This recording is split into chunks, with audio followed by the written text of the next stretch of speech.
Vamos lá então, pessoal, continuar com a nossa série sobre o Apocalipse explicado. Estamos agora no capítulo 5 de Apocalipse. Temos aqui mais uma visão, mais revelações importantes para se entender. Vamos lá. Então, Apocalipse 4 a gente entendeu já no vídeo passado. Vamos continuar então agora com Apocalipse 5. Ou seja, o que agora João continua vendo?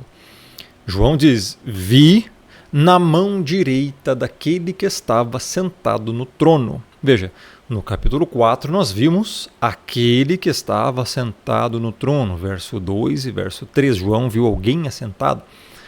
Esse alguém era o Criador. Agora, no capítulo 5, então ele vê, olha, na mão direita daquele que estava sentado no trono tinha o quê? João viu um livro, escrito por dentro e por fora.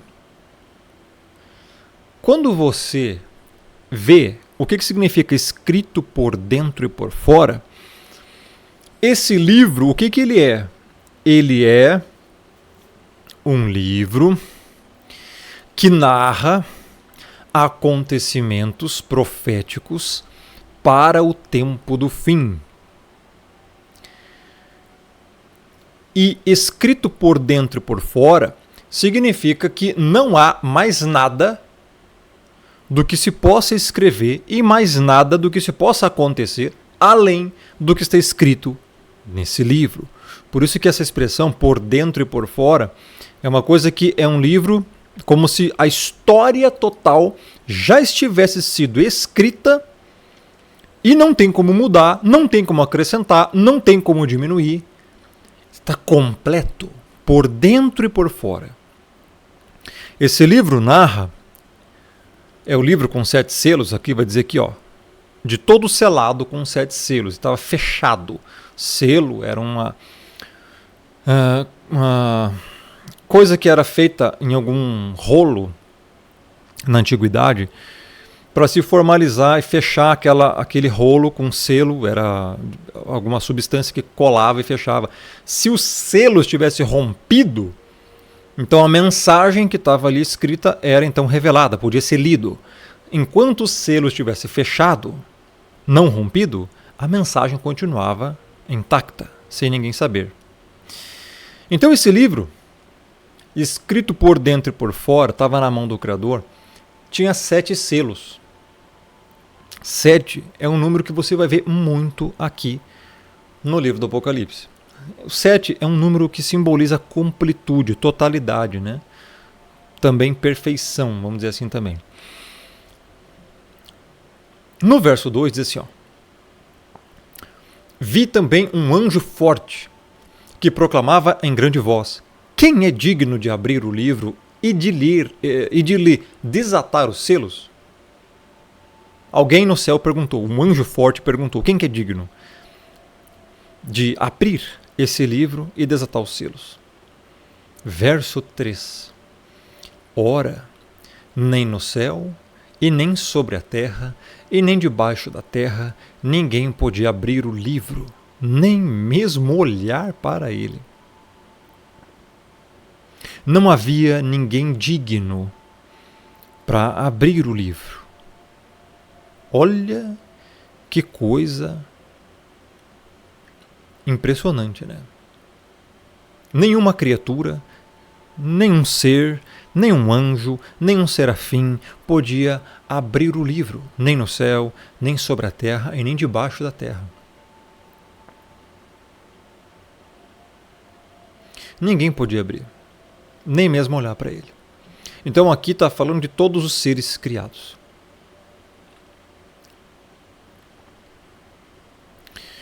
No verso 4, diz assim, e eu chorava muito, João chorava muito, porque ninguém foi achado digno de abrir o livro, e nem mesmo de olhar para ele. João chorava por quê? Porque naquele livro ali estava toda a descrição final, né,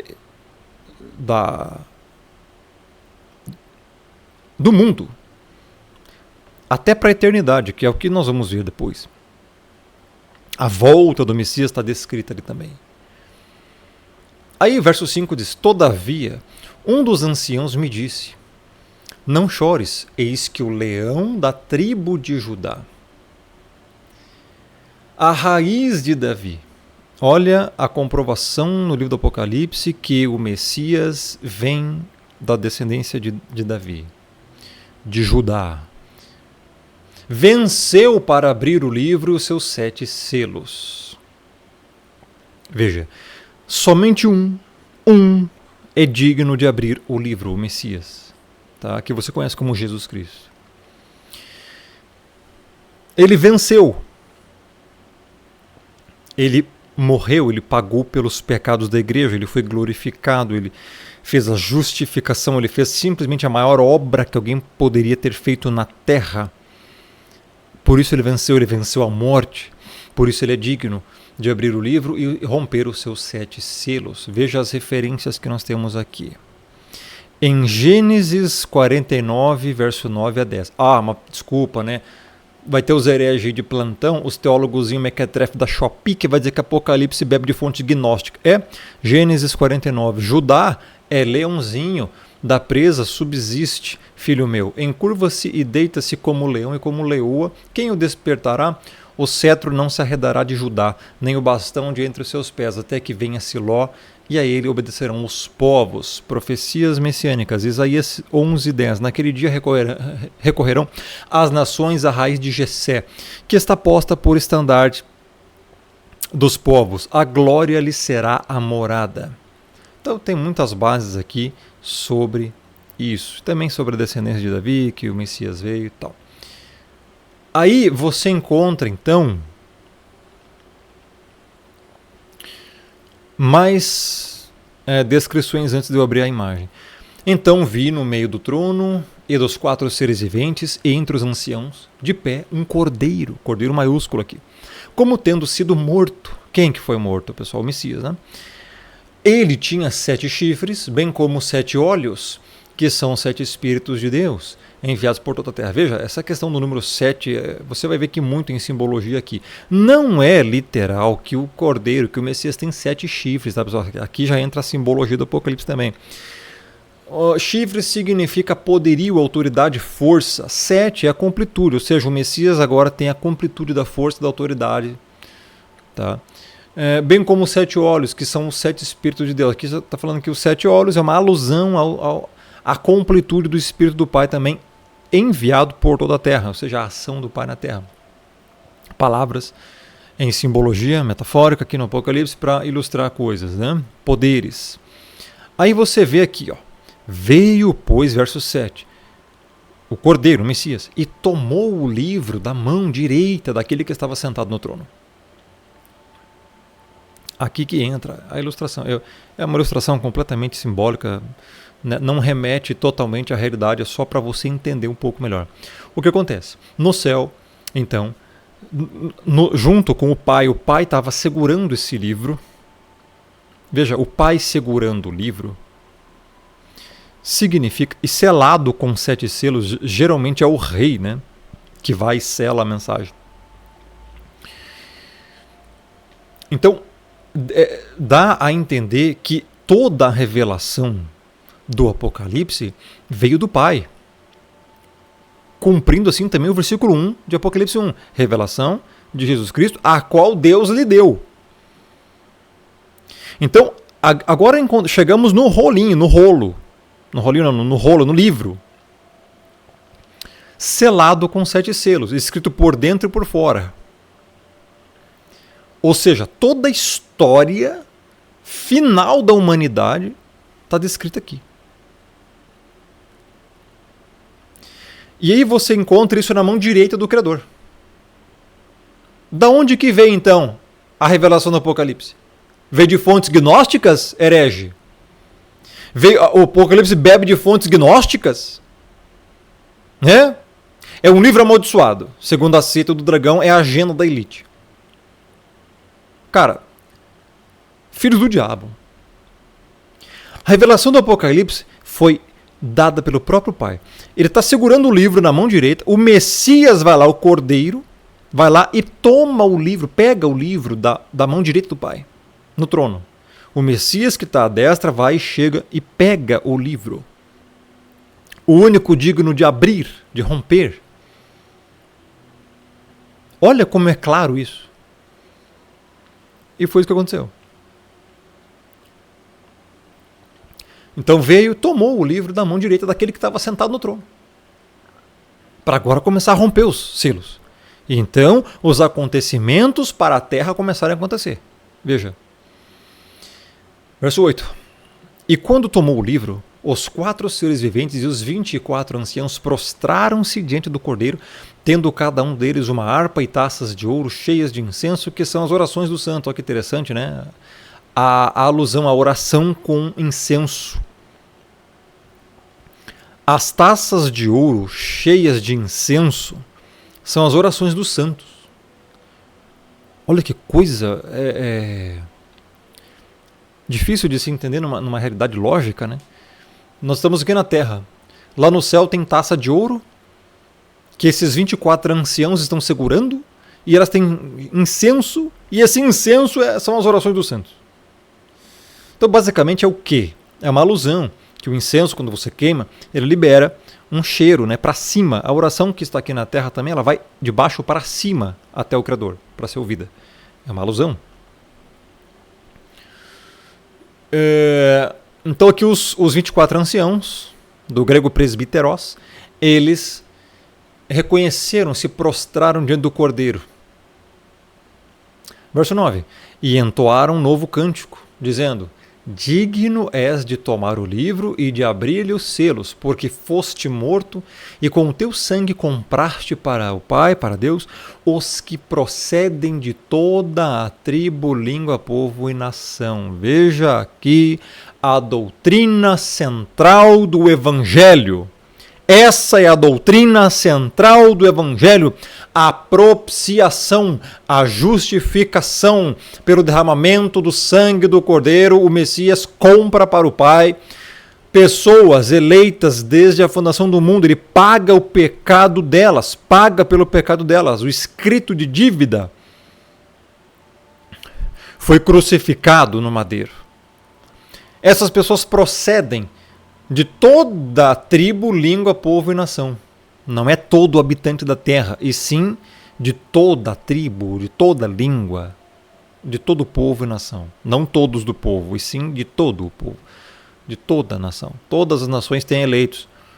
Então aqui está a mensagem central do Evangelho, e ainda tem gente desgraçada que nega o Apocalipse, que diz que bebe de fonte gnóstica, que diz que é livro amaldiçoado, que diz que é uma pseudo-revelação que não precisa, que diz que é a agenda da elite. Sendo que aqui no livro do Apocalipse, capítulo 5, estamos lendo a obra central do Evangelho. O Messias como o único digno de abrir o livro. Ele, como o único Senhor e Salvador. E aí? Aonde que o gnosticismo entra aqui, seu filho do diabo? Falso mestre. Não tem, cara. Sem comentários, tá? Então veja. A justificação foi o que ele fez numa. Ele justificou. Justificação é um termo forense para declarar você livre de culpa pelos seus pecados. Ele fez a propiciação, comprou, ele morreu, comprou com o seu sangue para o Criador a salvação dos eleitos. Se o Messias não tivesse feito isso, toda a raça humana estaria até hoje condenada ao lago de fogo. Entendeu isso? Por isso que ele é digno, meu irmão. Verso 10. E para o nosso Deus os constituíste reino e sacerdócio. O cântico está continuando sendo cantado aqui. Para o nosso Deus, veja o Criador aqui, meu irmão. Os constituíste. Constituiu quem? A igreja, os eleitos, reino e sacerdotes.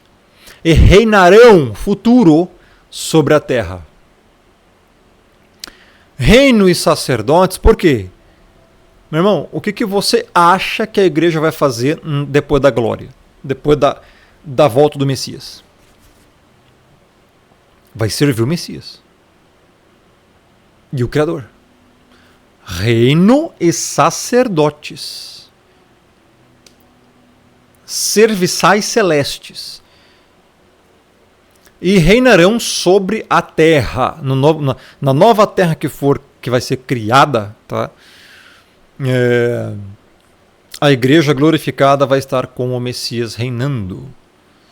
Então, é triste quando os coaches gospel de hoje, eles ficam falando, né, esse texto isolado para dizer, te constitui o reino, você é rei, você é sacerdote celeste, querendo exaltar o ser humano. Não, você tem que se colocar como servo aqui. Mas as pessoas querem glória nessa terra, não é assim, meu irmão, tá? Sim, a igreja vai reinar na terra, mas de uma forma completamente diferente do que você acha. As pessoas acham que vão... É igual o islamismo, né? A pessoa acha que vai se matar lá em nome de Allah e vai receber, não sei o que, 72 virgens no céu para fazer o que quiser com elas. Cara, tem que ser muito... Desculpa, cara, tem que ser muito idiota, né? O reino celeste não tem nada a ver com carnalidade. Tem que acordar, cara. Mas não adianta. As falsas religiões estão aí justamente para levar as pessoas para o engano. Tá? Verso 11.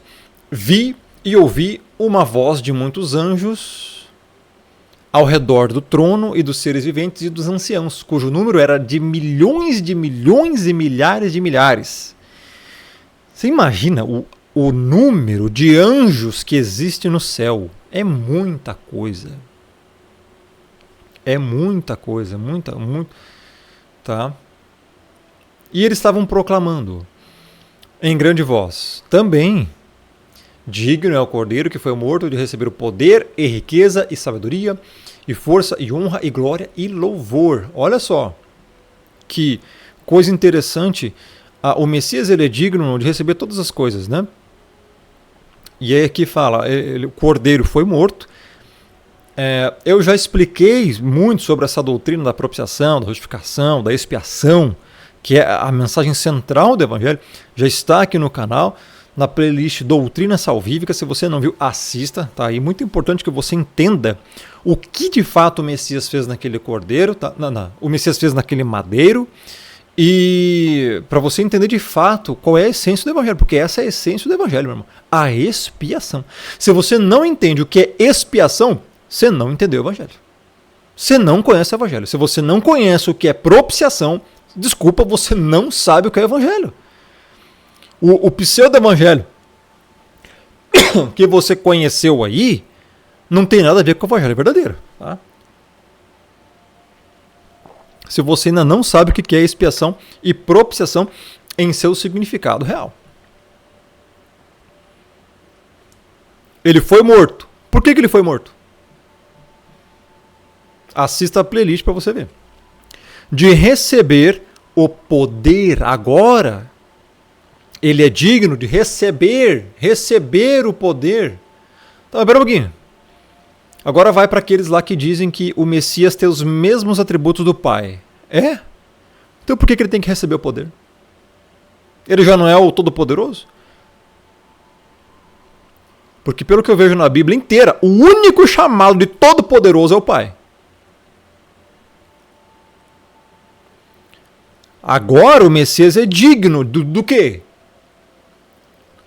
Como é que ele tem que receber o poder se ele já teria o poder?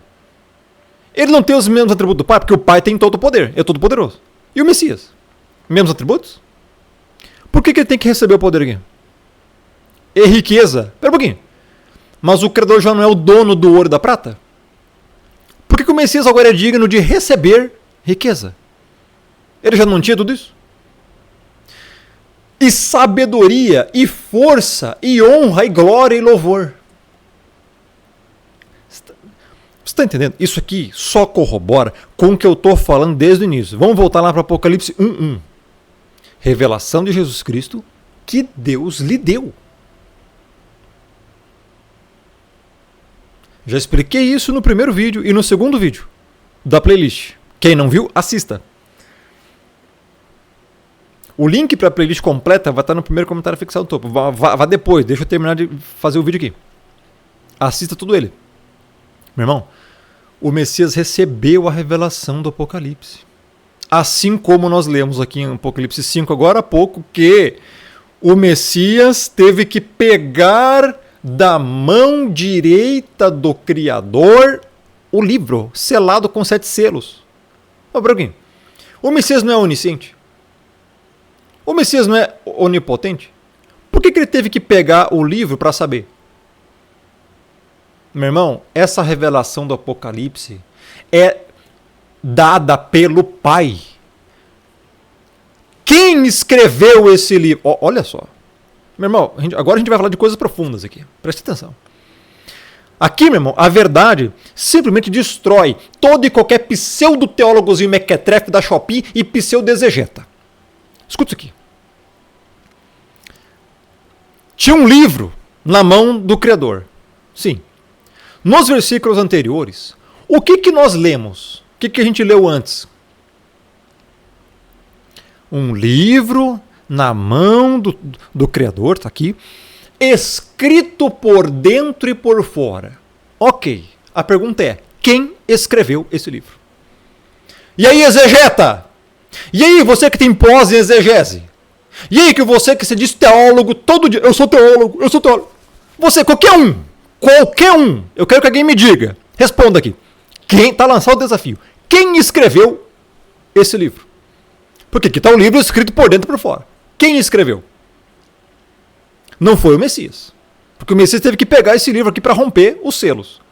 Se ele teve que romper os selos, e só se descobre o que está numa mensagem depois que você rompe o selo, como é que o Messias sabia disso?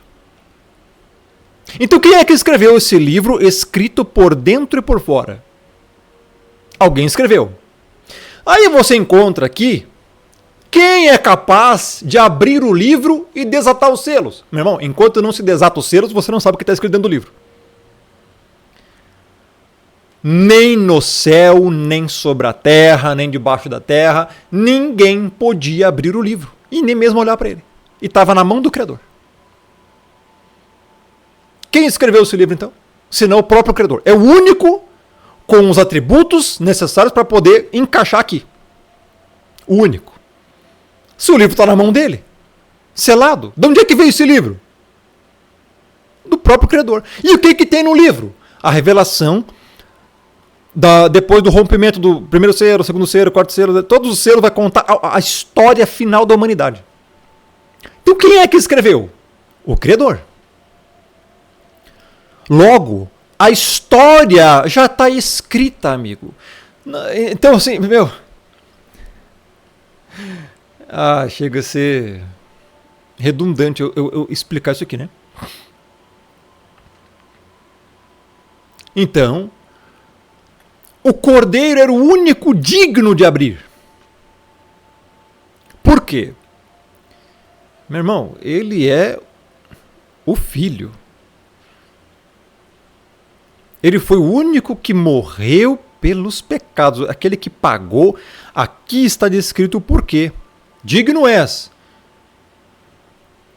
porque foi morto e compraste as pessoas para o Criador.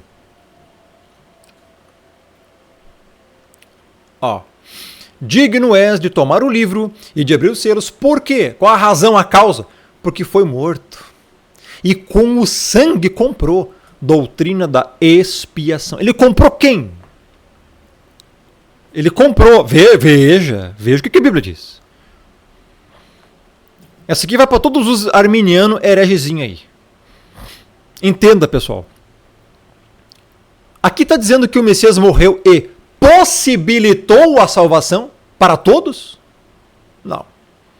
Aqui está dizendo que ele morreu e com o sangue comprou. Ele não possibilitou a compra. Ele não fez um empréstimo.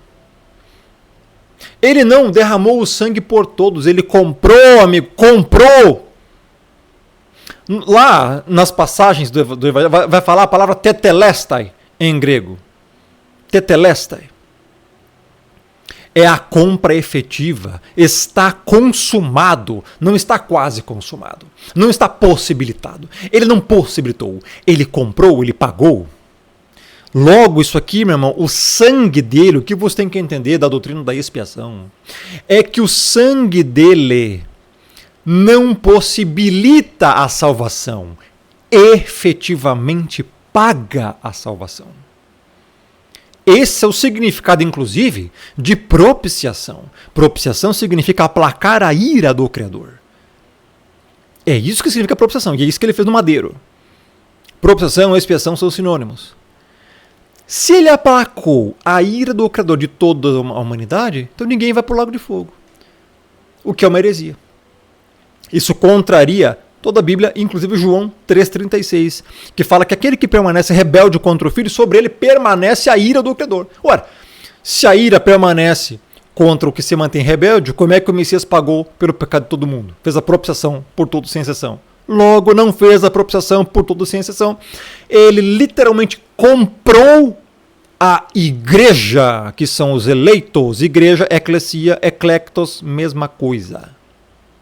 Então, cara, isso é tão simples de se entender. Mas os hereges não conseguem aceitar. E aí que está o problema. E por não entenderem nem aceitarem, me chamam de filho do diabo. Que eu ensino doutrina gnóstica, zoroástrica, maniqueísta, satanista, sou ocultista, sou satanólogo, sou satanista, sou... Daqui a pouco eu vou ser taxado de hipnólogo também, eu acho. Sei lá. Porque não é possível que essas coisas tão simples não sejam compreendidas, cara. Mas eu sei por que não são compreendidas. Porque os bodes não são capazes de entender a verdade. É por isso, meu irmão, que o evangelho é algo seleto. O evangelho, o Criador escolhe pessoas. Meu irmão, veja, está em toda a Bíblia, mas infelizmente os filhos do diabo não aceitam e tem que distorcer a verdade. O Messias, então, ele comprou com o seu sangue a igreja. Então, é isso que o texto diz. Do contrário, você vai ter que mentir e dizer que o sangue dele possibilitou a compra, né? Fez um empréstimo aqui. Tá louco. Não, meu irmão. Nenhuma gota do sangue dele foi derramada em vão. Ele não verteu o sangue dele na cruz por quem não vai ser salvo. Entenda isso. O sangue dele não foi derramado em vão. O sangue dele foi derramado e foi para comprar efetivamente a igreja. Nenhuma gota foi desperdiçada. Tem que entender isso aí, em primeiro lugar. Tá? Do contrário, você tem que dizer, se ele morreu por todos sem exceção, você tem que dizer também que o sangue dele foi derramado por quem não vai ser salvo. O que é uma heresia. Hereges!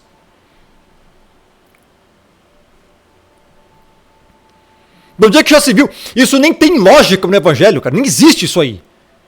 A própria palavra propiciação, se ele fez a propiciação, se ele fez a expiação, significa que ele pagou o preço por aquela pessoa.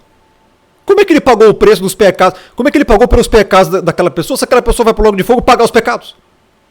Então o pecado será pago duas vezes. O que é uma heresia, a própria Bíblia fala que o pecado não pode ser punido duas vezes.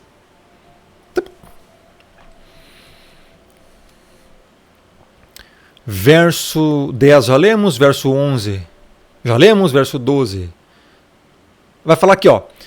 Digno é o cordeiro que foi morto de receber o poder. Agora ele vai receber o poder. E riqueza, e sabedoria, e força, e honra, e glória, e louvor. Riqueza. Meu irmão, tira da tua cabeça esse papo que falsos pastores e falsos profetas e o próprio sistema, inclusive o Estado, diz que você tem que ser pobre. Se o Criador é o dono do ouro e da prata, se o Messias é digno de receber todo o poder e riqueza, por que você tem que ficar com esse pensamento limitado de miserabilidade? Meu irmão, não confunda. Quando o Messias fala lá em Mateus 5, bem-aventurados os pobres, pois serão fartos, saciados, é deles o reino do céu, no Sermão da Montanha, meu irmão, ali não está dizendo que você tem que ser pobre para você ser salvo. Ele só está falando que, olha, existem pessoas que vão continuar pobres. Isso não significa que vão ser salvos por serem pobres, e sim que serão satisfeitos. O reino dos céus é deles, serão saciados. Os que têm fome serão satisfeitos, saciados. Você tem que entender que a salvação não é por obras ou condições. É pela graça mediante a fé. Agora entenda, veja o que eu estou querendo explicar aqui. Digno é o cordeiro de receber a riqueza.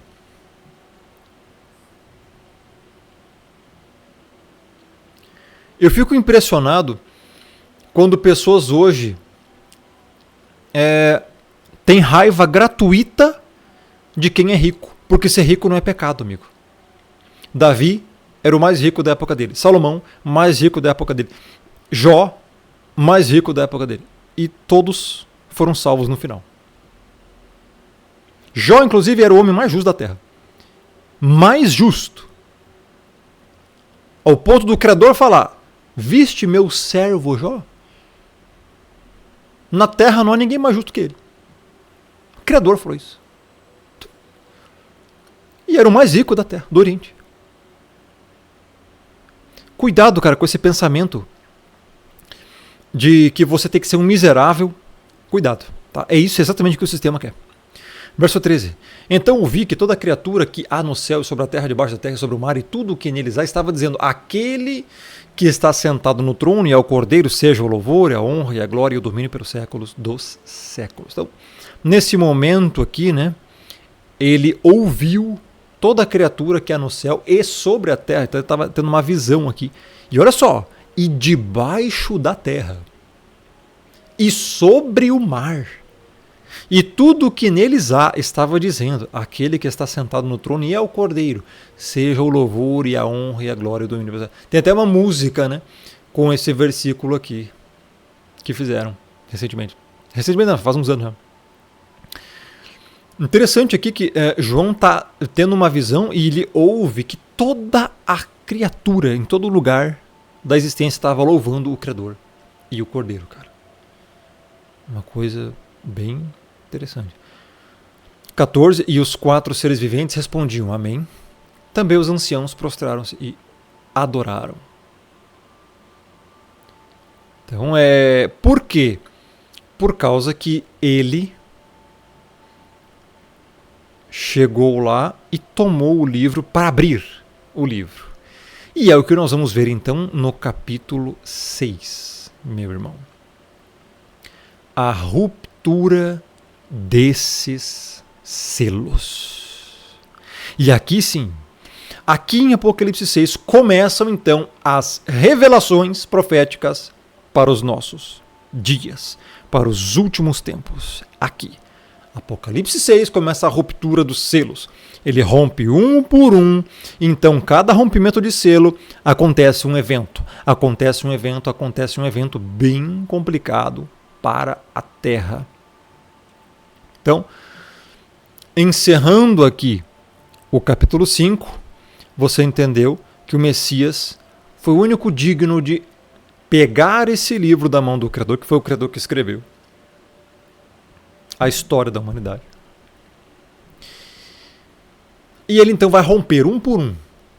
Cada selo que ele rompe, vai acontecer uma coisa na Terra. É liberado algo no céu, poderes e outras coisas que vão acontecer na Terra. Então é bem interessante isso. E aí cumpre-se então o que nós lemos já anteriormente.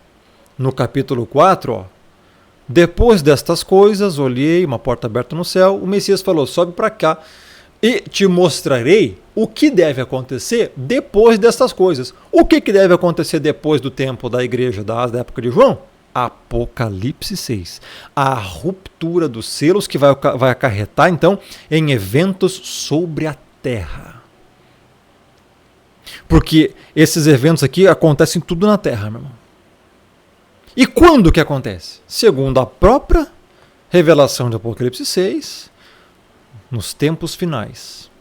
Tribulação, grande tribulação, até o final. Então, já em Apocalipse 6, já começa a cumprir-se o que nós lemos aqui no início de Apocalipse 4. Coisas que depois destas devem acontecer. Depois destas quais?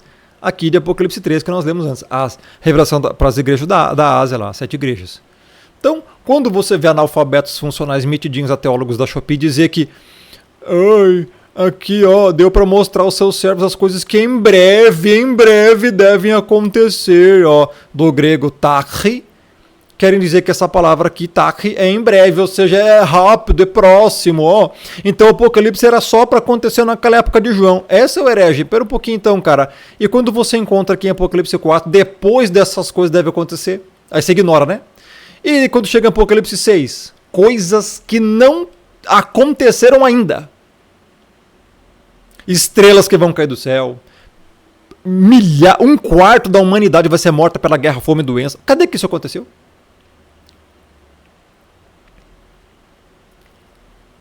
Então tem muita coisa aqui que nós vamos ver no próximo vídeo. Apocalipse 6, muito importante, não perca. Aí sim o bicho começa a pegar, hein? Que aí vai começar as revelações para os nossos dias. O que vai acontecer? O que será da humanidade? O que diz cada ruptura de selo? Os cavalos, os cavaleiros, trazendo fome, doença, guerra e outras coisas. E é só o início, irmão. Depois vem anticristo, vem um monte de coisa, vem besta, é muita coisa. Então não perca os próximos vídeos, nós vamos explicar tudo isso. Deixa o like, deixa o joinha, isso ajuda muito. Ative sim notificações, porque o YouTube não notifica todos. Compartilhe, convide pessoas a se inscrever. Compartilhe o link da playlist, que vai estar aqui, primeiro comentário fixado no topo dessa playlist inteira para as pessoas verem. Tem muita coisa aí, muito vídeo mesmo. E me siga no Telegram, Romulo Marasquim, Telegram, primeiro comentário fixado.